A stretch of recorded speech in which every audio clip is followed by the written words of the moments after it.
A big hello and a very warm welcome to Brand Equity with me, Sonali Krishna. Today's guest is a man who's admired widely across the globe when it comes to creativity. Until recently, he was McCann World Group's creative chairman and has now been poached by WPP as its global chief creative officer. That's correct. I'm talking about none other than the one and only Rob Reilly. Thank you so much, Rob. Truly a pleasure having you on Brand Equity. Wish we could do this in person, but it is what it is. And first off, many congratulations. Thank you for having me. It's my pleasure being here. It's always great to speak to you every year or so. I wish we were in person. Usually we're doing this in Cannes, but it is what it is. And the technology has allowed this to happen. So happy to be here and excited. I'm about, I think 9 or 10 weeks in, about 9 weeks in the new job. And it's been crazy, amazing. And very busy, lots to do.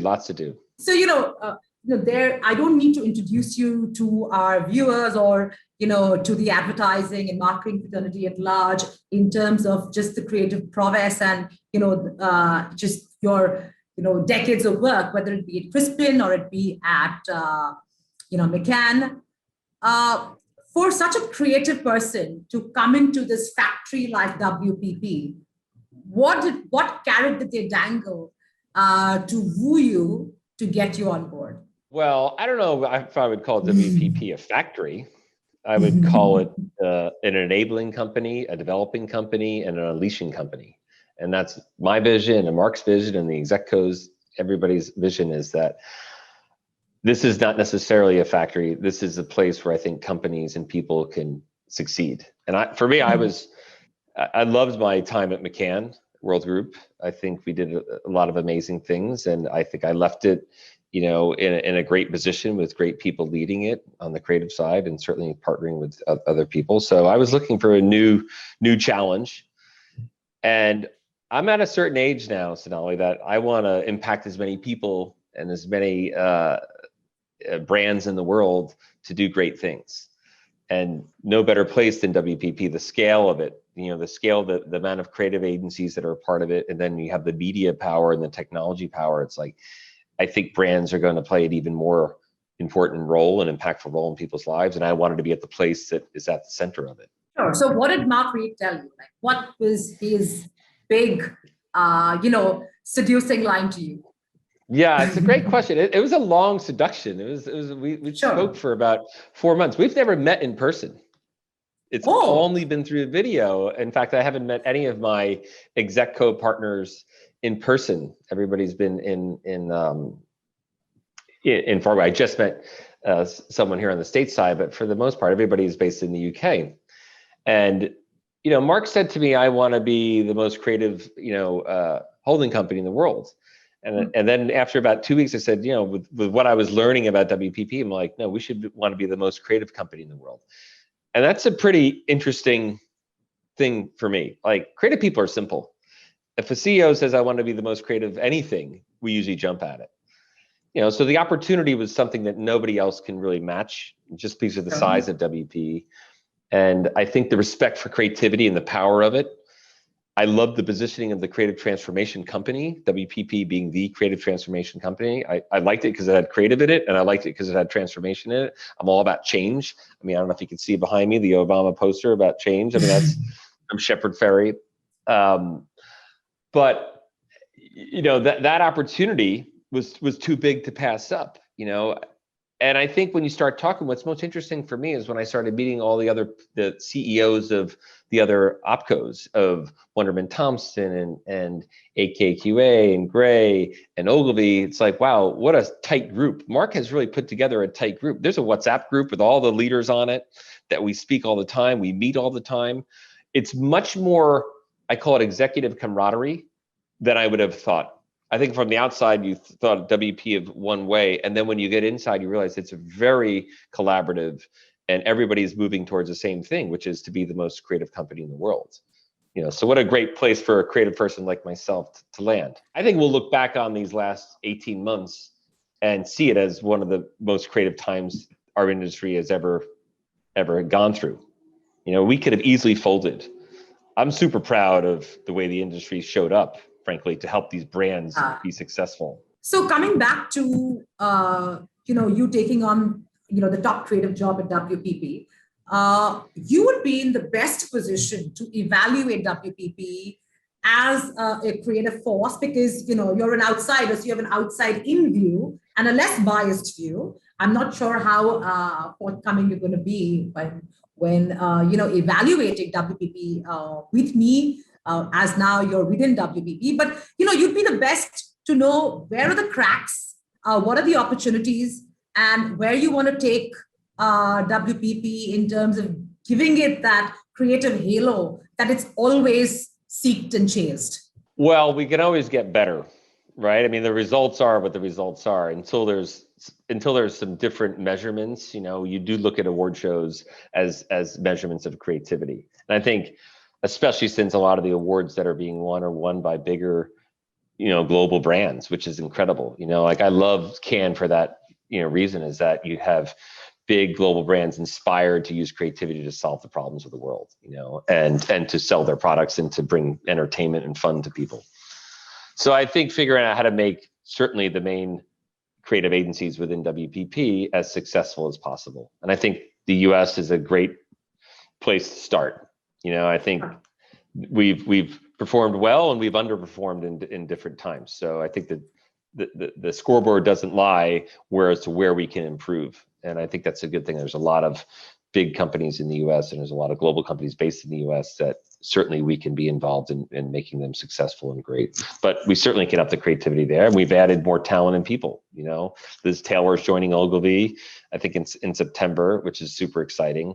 So I my job is to push the WPP system as hard as possible to make the product as hard as possible. It's got to be balanced with all these other things, but I'm going to continue to push as hard as possible.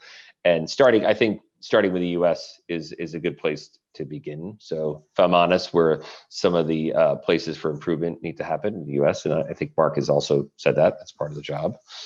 I think one of the big opportunities is continuing to figure out how to make our media agencies and our creative agencies work better together. When you look at the size of Group M and the influence and power of Group M, it's really a great opportunity if we can get the creative agencies to continue to work better and better together. Whereas it's not media separate and ideas separate, it's together. Where does it begin? And part of that is just getting people in rooms more with clients. So I think you're going to find more collaboration between media and creative agencies and clients at the same time. Because clients are asking for it. Everybody wants it. We've just got to figure out ways to make it work better. Because everybody has sometimes different agendas.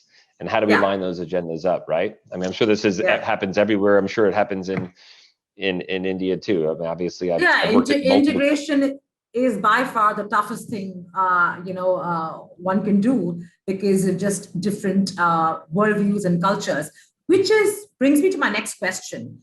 To bring in a Rob Reilly into WPP, is it also somewhat WPP signaling that they're all in commitment towards, this digital operation? That they're somewhat stepping back and they're going back to the drawing board and going back to ideas, going back as that mainstay. And I think bringing you in is they may not say it openly, but I think it pretty much signals that. Well, I hope so. I hope I bet on the right opportunity. I think I did. I actually know I did. It's not even think anymore. After 9 weeks, I'm convinced this was the right move for me personally, and hopefully, good for the industry. I do think the relationship between agencies and holding companies or parent companies or wherever we don't like to call it, we're a creative company, has been strained in the past in different ways. And I think this is an opportunity to say, we can actually help and unleash and enable and develop companies and talent within it. And that's the part that gets me excited. I think Mark's commitment, he's said it in the press, he wants to be the most creative company in the world. Once it's in the press, it's hard to go back. I joke with him about that, but it is true. There's a commitment to it. We've got to continue to do the things. I think the technology and the investment in technology of WPP into making these tools widely available. I mean, this is kind of amazing too. Like COVID, for all of its obviously horrible things that's happened to the world, the ability to speak to people. I'm speaking to you in India. I'm doing this daily now. before you weren't doing it. It was, so I feel we're using technology in a very positive way, and we'll continue to use it. I think I'm not scared of things about like AI, and I think these are going to be tools for creative people.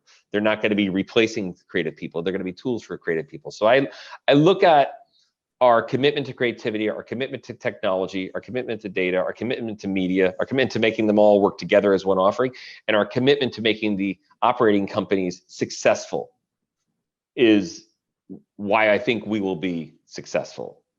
That's how, we're going to be, the power of our brands is going to be the power of WPP. Rob, I'm sure this question has come to you quite often, but I mean, I have to put it out there because it's received a lot of commentary, and I'm sure you're expecting the question. There's been a lot of changes at WPP. They've been trying their level best in terms of merging companies, digital and traditional combined, and making it this, a multi-talented animal. The most recent example being the merger of Gray and AKQA. Now, the jury is out on whether it will work or not, but this has happened. And there are obviously a lot of commentary on the fact that, this is a shotgun merger where there has been cost savings from back-end integration in one barrel, and then, of course, ostensibly blending of two sets of skills is the other, and hoping that this will be a lean mean machine. But, getting a creative traditional agency and a digital creative powerhouse like AKQA and merging it, do you actually see this panning out? I know you have no other option but to say yes. I understand, but you've seen stuff. I 1,000% think it's going to pan out, and I think it already is panning out. I mean, listen, from the outside, it is what it is, and it's one of the things I was most excited about. I will tell you this, because I think we've seen the VML-Y&R that has worked spectacularly, and Wunderman Thompson's worked very well, and it's going to continue to work well, but got to keep working at that too, right? But when you look at the offering of Gray and AKQA, and you look at the talent within those two companies, and then when you see that a kind of a strategic alliance, how that could be beneficial to clients, like, it should totally work. And it will totally work. So I'm excited by it because I think it will yield some things that, or be some of the most unique things in the marketplace. Of course, you got to have the people wanting to make it happen, and there's lots of pain that goes along with it. But I don't know. I think we put a lot of stock in things like, oh, this is the way it's always been, or why would you do that, versus I like people who make decisions. I like that Mark made that decision and made the decision with Michael and the Jaws to say, let's get these two things together and see the power of that, right? So I don't know if it's going to work out. I'm not I can't read into the future, but I love the ambition, and I love being aggressive, and I love wanting to change. We're the creative transformation company. So if we're not willing to do the things to evolve, I think in a few years, you're going to see this group, the AKQA group, which is Gray and which is AKQA and other companies, is going to be a bigger and bigger powerhouse. And I love that as going to be part of the arsenal within the WPP family, is that you have, certainly the innovation that comes from AKQA and the vision that comes from AKQA and the incredible branding work that is done through Gray. Like, you put those things together, and the shared clients and the potential clients, I think it's going to be unstoppable. So I know it sounds like I'm just saying it and you have any different answers, but like, I truly believe it. I believe it, and honesty is the best policy. Certainly with you, I know you'll catch me in a lie if I try to lie, but I believe it. I love the fact that you're so optimistic, but think of it like a marriage, right? And to people with very different backgrounds trying to work it out. And while on paper it's complementary, if you don't have the same value systems, and I do believe that, companies like Gray and AKQA have different ways of doing things and have different value systems, it's going to be a lot of struggle. When humans don't adapt that easily. I mean, you can now counter that and say, okay, we're in the middle of a pandemic and look how we've adapted. I get that. But I'm just saying, when you merge two cultures together, it's always a big ego tussle and a big ego fight. And while you want to make that marriage work, people aren't so open. Yeah, I suppose. but I think Yeah. there are a lot of people who are open, and a lot of, especially the creative people who see the benefit. People want to learn about other things. I think what AKQA offers, a lot of people who are working at Gray can learn a lot about that. And the same difference, people that have been basically digital innovation, learning about the branding and marketing, more marketing side. So I look at the positive. Yes, there will be some people who don't want to change. There'll be some people who don't see this as an opportunity. And hopefully those people will eventually see the value of it, or they'll move on, or they won't want to be part of it. But certainly the people that I've talked to, certainly the leadership, whether it's the creative leadership or the CEO level leadership, everybody is on board. Everybody's trying to make it work. Everybody understands the power of the two entities together is unstoppable. And now we've got to now execute it. So I don't know. I think we just have to see how it goes. Fair enough. But certainly we are. I don't know. I think we just have to be more excited about change and more excited about evolving and transforming as an industry. So maybe this is one of the ways we are continuing to try to push it, as the most creative company in the world. That's where our ambition is. So I don't know. I think if you're expecting a different result and not doing anything to change it, that's the definition of insanity, right? So I think if we wanted better results out of Gray and better results out of AKQA, maybe doing the same thing wasn't the right move. Putting them together and having that as strategic alliance is how we're going to have a different result. What is the client sentiment today? I mean, with the pandemic impact, most economies are, under a lot of pressure. People are spending on basic essentials, and clearly spending has become an issue for clients. How do you see the last 18 months in terms of client sentiment, and going forward, hopefully, if things normalize a little bit, across the globe, do you see clients wanting to spend with a bang? Well, I think consumers are going to want to spend, with a bang, so maybe it's all related. I mean, and it's not revenge spending. I remember hearing that term. I was like, such a bizarre term. That's when you spend. Yeah. Maybe rich people can revenge spend, but I don't think I think when it comes to if you look at some of the airports in the US, they're packed. I think people want to go on trips, and people want to get to those experiences they've missed.